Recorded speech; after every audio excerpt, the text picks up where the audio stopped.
Chapter 10. What is deductive inference? Introduction.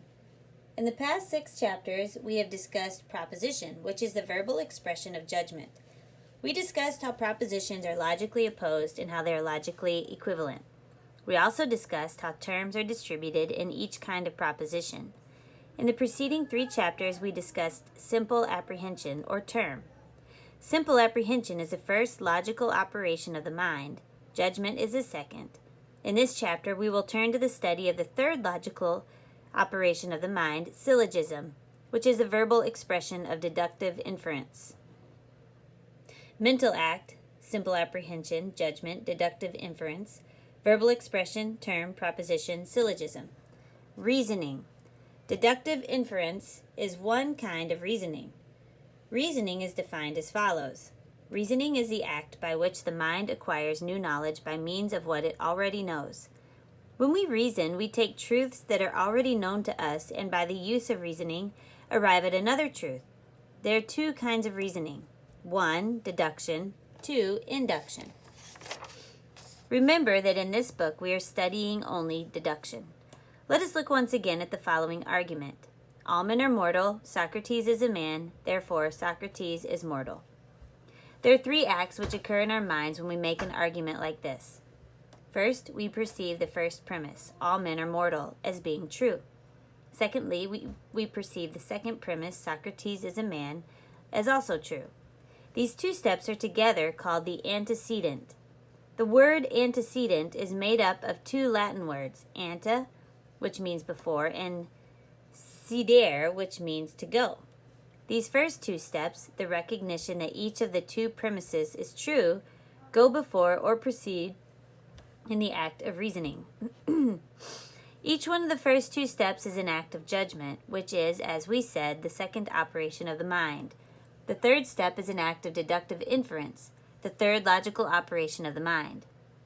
This third step takes place when we realize that given the truth of the 2 premises, all men are mortal and Socrates is a man, the conclusion, Socrates is immortal, must also be true. Our minds stop or conclude at this third step, which is why this final statement is called the conclusion. The conclusion is a consequent in our reasoning. All men are mortal, Socrates is a man, therefore Socrates is mortal. The definition of deductive inference is as follows. Deductive inference is the act by which the mind establishes a connection between the antecedent and the consequent. As we have said, deductive inference is a mental act, and it corresponds to the verbal expression we call a syllogism. What is the definition of a syllogism? A syllogism is a group of propositions in orderly sequence, one of which the consequent is said to be necessarily inferred from the others, the antecedent. A syllogism will always contain 2 premises and a conclusion. The premises are the antecedents and the conclusion is the consequent. Validity. All reasoning presupposes that we may call the essential law of argumentations. If the antecedent is true, the consequent must also be true. All valid syllogisms are governed by this law. A valid syllogism is one which contains a conclusion that logically follows from the premises. We see this law in operation by once again looking at the argument we started out with. All men are mortal, Socrates is a man, therefore Socrates is mortal. We can see that if the antecedent is true, for example, if both all men are mortal and Socrates is a man are true, then the statement Socrates is mortal must also be true. This rule has 2 corollaries.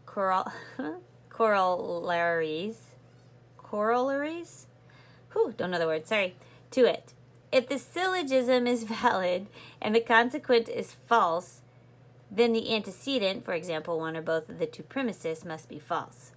In a valid syllogism with a true consequent, the antecedent is not necessarily true. For example, one or both of the premises may still be false. Let's give an example of corollary 1. All men are sinners, my dog Spot is a man, therefore my dog Spot is a sinner. This syllogism is valid. By saying it is valid, however, we simply mean that if the premises are true, the conclusion must also be true.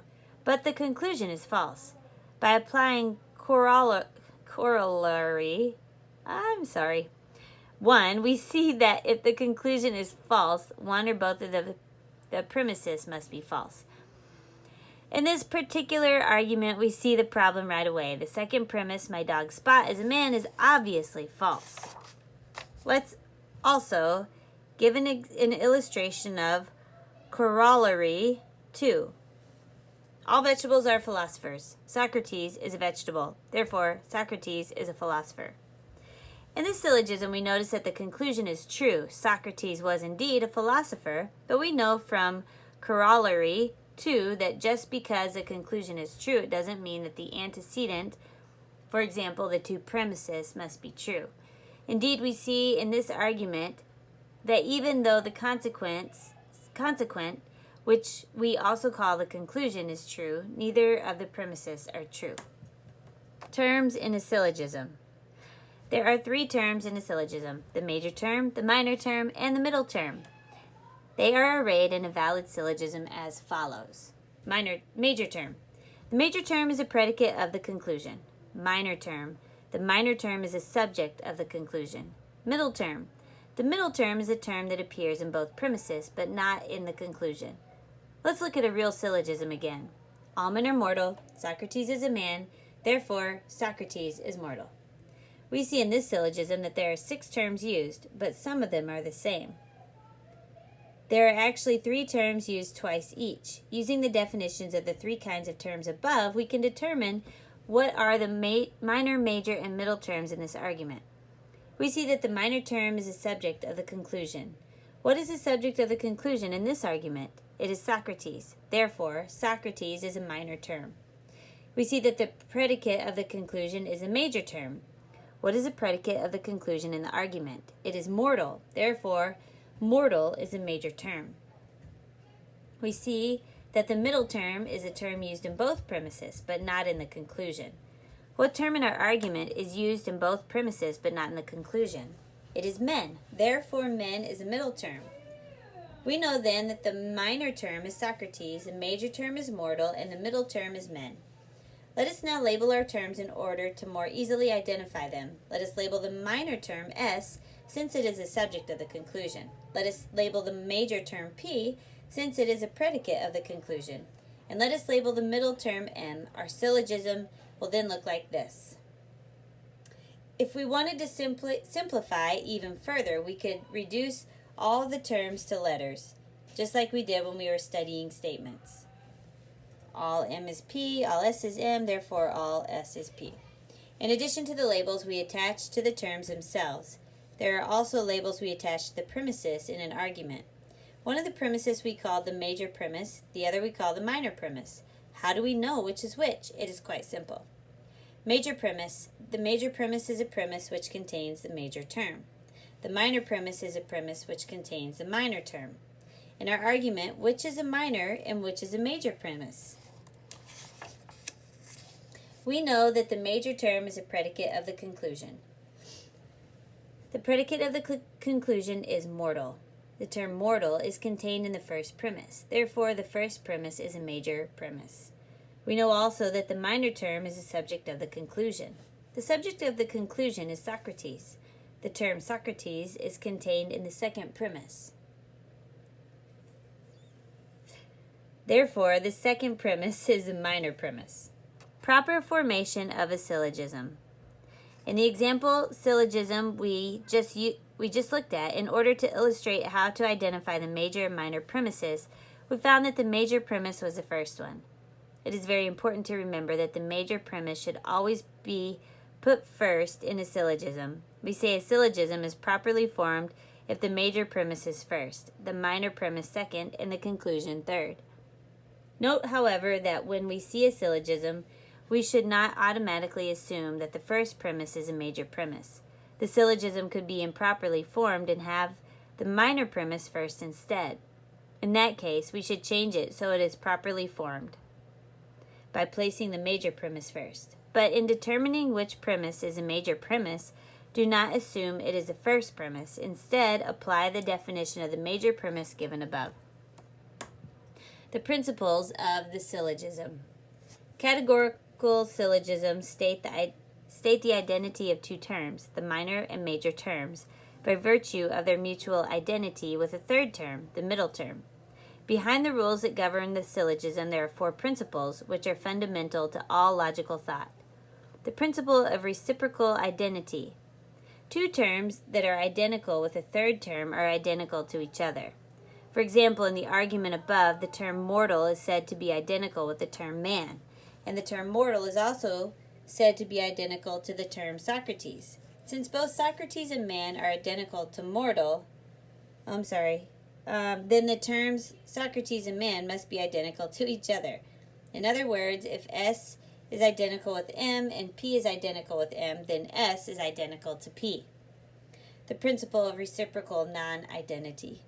Two terms, one of which is identical with a third term and the other of which is non-identical with that third term, are non-identical to each other. Consider the following argument.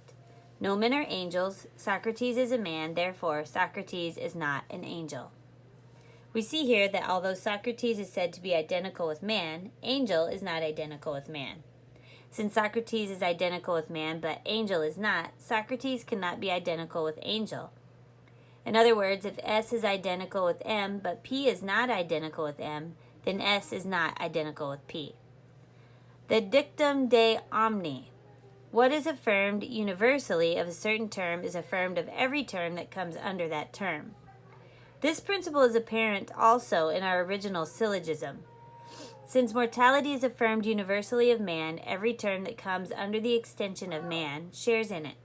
Since Socrates is included in the extension of man, Socrates is said to share in mortality.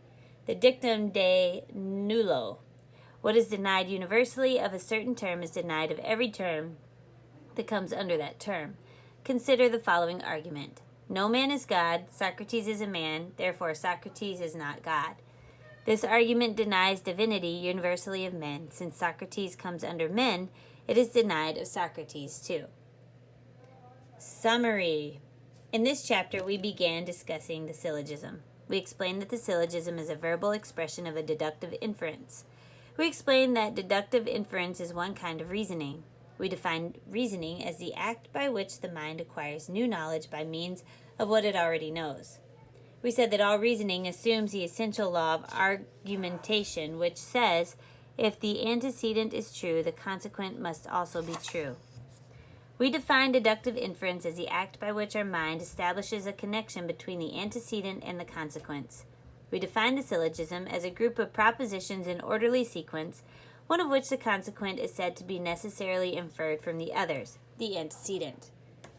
We said that there are three terms in a syllogism, the major, minor, and middle terms. The major term is a predicate of the conclusion, the minor term is a subject of the conclusion, and the middle term is a term which appears in both premises, but not in the conclusion. We said also that any syllogism contains two premises, a major premise and a minor premise. The major premise is a premise which contains a major term, and the minor premise is a premise which contains a minor term. We said also that in a properly formed syllogism, the major premise is put first and the minor premise second. Finally, we explained the four principles that are fundamental to all logical thought.